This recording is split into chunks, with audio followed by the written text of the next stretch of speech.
क्या योगी जाएंगे जेल? क्या प्रधानमंत्री मोदी को जाना पड़ेगा जेल?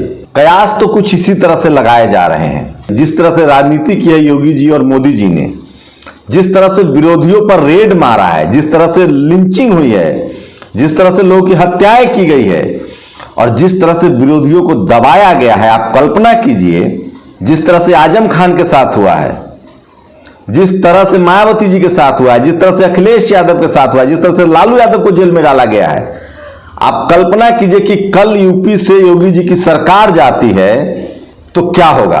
खैर, सुप्रीम कोर्ट ने एक बड़ा फैसला किया है।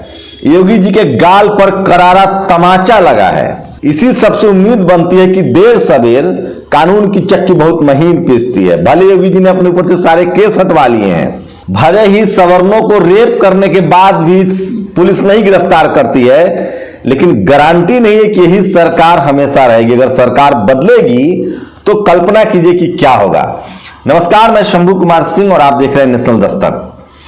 सीए एनआरसी के प्रोटेस्ट को लेकर योगी ने जिस तरह से लोगों के घर पे नोटिस चिपकवाए थे, बुलडोजर चलाने की बात कही थी, उसके बाद सुप्रीम कोर्ट ने कहा है कि आपने ये सब असंवैधानिक काम किया है, गैर कानूनी काम किया है।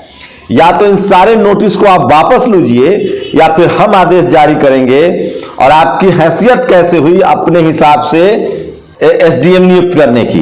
ये सबसे बड़ी खबर है और सुप्रीम कोर्ट ने इस तरह के फटकार लगाई है योगी आदित्यनाथ के और कहा कि या तो जल्दी से आप सारे फैसले वापस ले लीजिए, नहीं तो हम आपके खिलाफ कार्रवाई करेंगे और पहले तो हम सारा फैसला लेंगे और उसके बाद भी अगर आपने इसको नहीं माना तो फिर हम अपने तरीके से कार्रवाई करेंगे।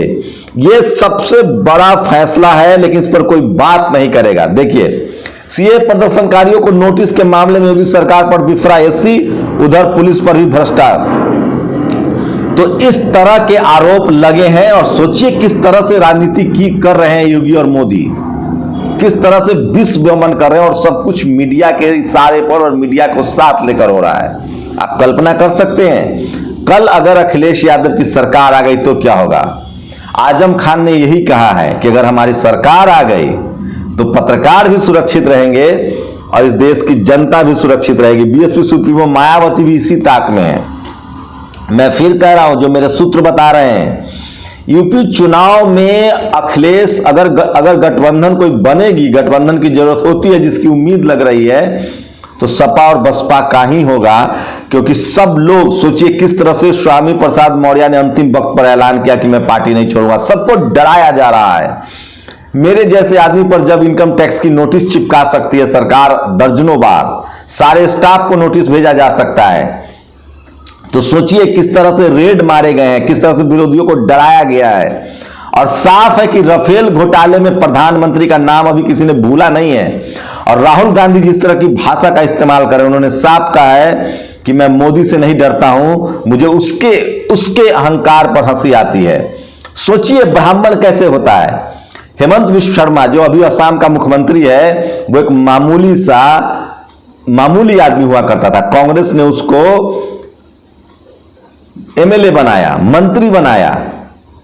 उसके बाद आज वो राजीव गांधी के लिए जिस तरह की भाषा का इस्तेमाल कर रहा है, तो मैं फिर कह रहा हूं कपिल मिश्रा ब्राह्मणों के लिए एकदम आसान है कि वो जब चाहे वो किसी भी, चाहे बसपा हो, सपा हो, आरजेडी हो, वहां रह सकता है और जब चाहे वो बीजेपी में जा सकता है।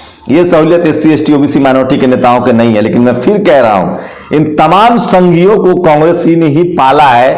अब भी उसे सद्बुद्धि है और उसे लगे कि अब उसे वोट एससी एसटी ओबीसी और माइनॉरिटी के लोग देते हैं और उन्हीं नेताओं को आगे बढ़ाना चाहिए जो वफादार हैं।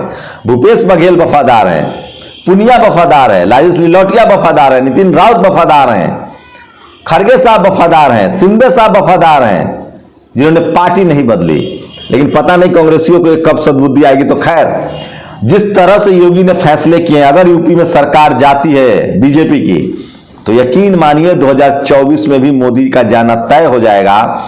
लेकिन एक दूसरी बात भी है, अगर बीजेपी आ जाती है यूपी में किसी भी तरह से, जिस तरह से ईवीएम मिल रहे हैं, जिस तरह से बीएलओ को कहकर विरोधियों के वोट कटवाए गए हैं, जिस तरह से पोस्टल बैलेट डलवाए जा रहे हैं हर 10-10, 15-15 हजार हर विधानसभा में, यही है गुजरात मॉडल। अमित शाह और क्रिमिनल माइंड मॉडल है ये, गुजरात मॉडल नहीं क्रिमिनल मॉडल है।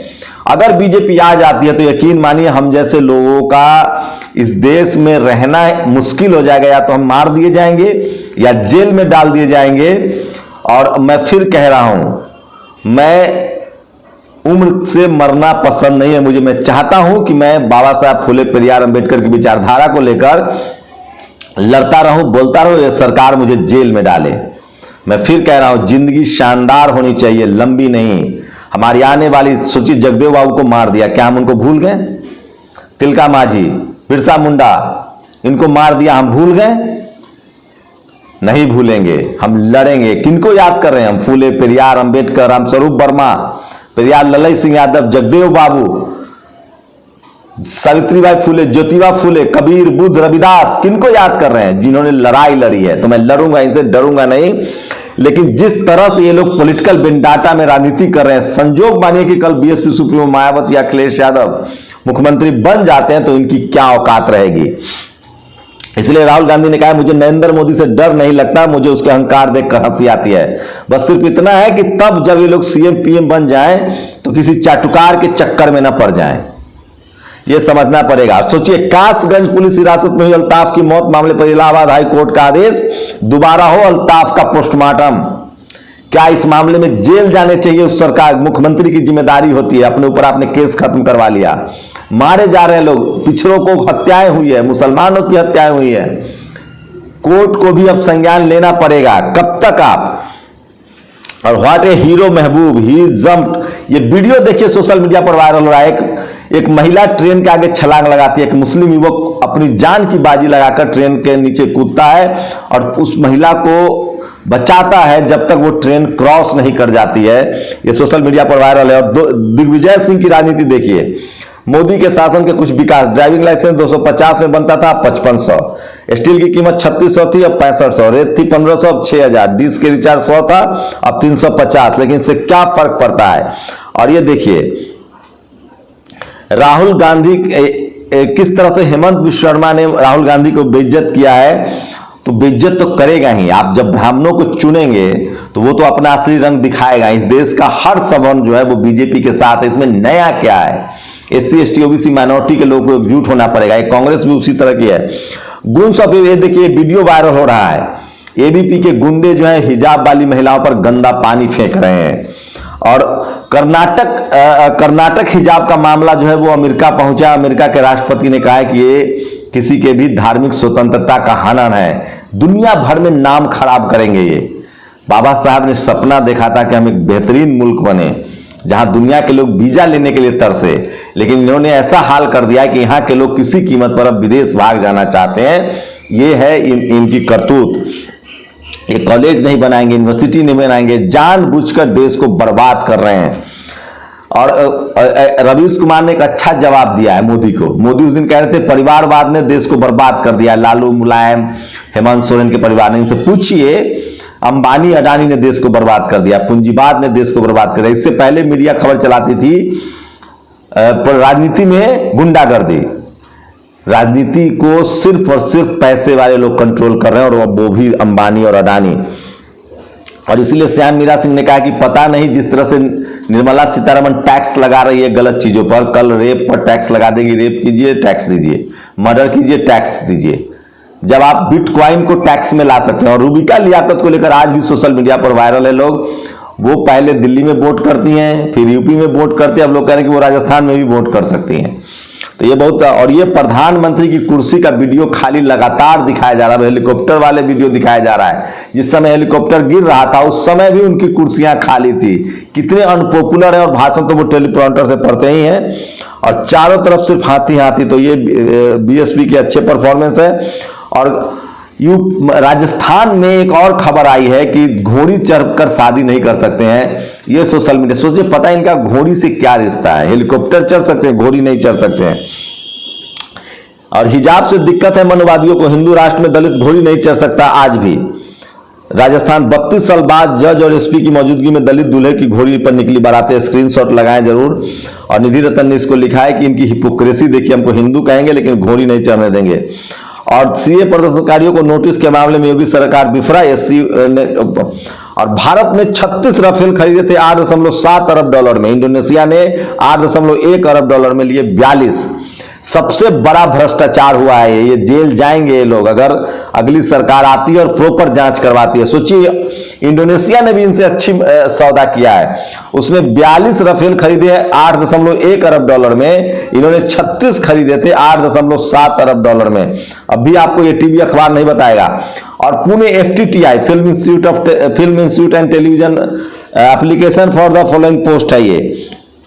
FTTI में जो वैकेंसी निकली है, film and television institute of India FTTI में, उसमें एक भी ओबीसी के लिए सीट नहीं है। अनुराग ठाकुर इसका मंत्री है, यूपी में चुनाव हो रहा है, बहुजनों को समझना पड़ेगा। पुणे का मामला है, केंद्र सरकार का संस्थान है, अनुराग ठाकुर के मंत्रालय का केस है, ओबीसी की एक सीट नहीं। इसको ठीक कराने के लिए MK स्टालिन सर को ही आगे आना होगा। तो ये इस तरह से चीजें चल रही है। और पहले चरण की वोटिंग के बाद शेयर बाजार गिर गए हैं, ये मैंने पहले भी आपको खबर बताई थी। और इसलिए मैं बार बार कह रहा हूं कि सोशल मीडिया ही सच्चा मीडिया है, सोशल मीडिया ही बहुजन मीडिया है, और इनकी खैर नहीं है। आने वाले दिनों में जिस तरह की हरकतें कर रहे हैं, बहुत जल्दी ये लोग जेल जाएंगे। ऐसा नहीं है, अब राफेल का घोटाला सामने आ रहा है और इस तरह से साफ है कि सीए पर, एनआरसी पर साफ है, सुप्रीम कोर्ट ने जिस तरह से योगी को फटकार लगाई है। बीजेपी शासित राज्यों में अनकॉन्स्टिट्यूशनल, गैर संवैधानिक तरीके से सरकार चल रही है और इसमें टीवी और अखबार उनका सहयोगी है। और जो सच्चे पत्रकार है उनको मारा जा रहा है, जो बिजनेसमैन के खिलाफ बोलते हैं उनको मारा जा रहा है। तो सब कुछ डरा कर, धमका कर, बंदूक की नोक पर। यह है क्रिमिनल मॉडल, यही है गुजरात मॉडल।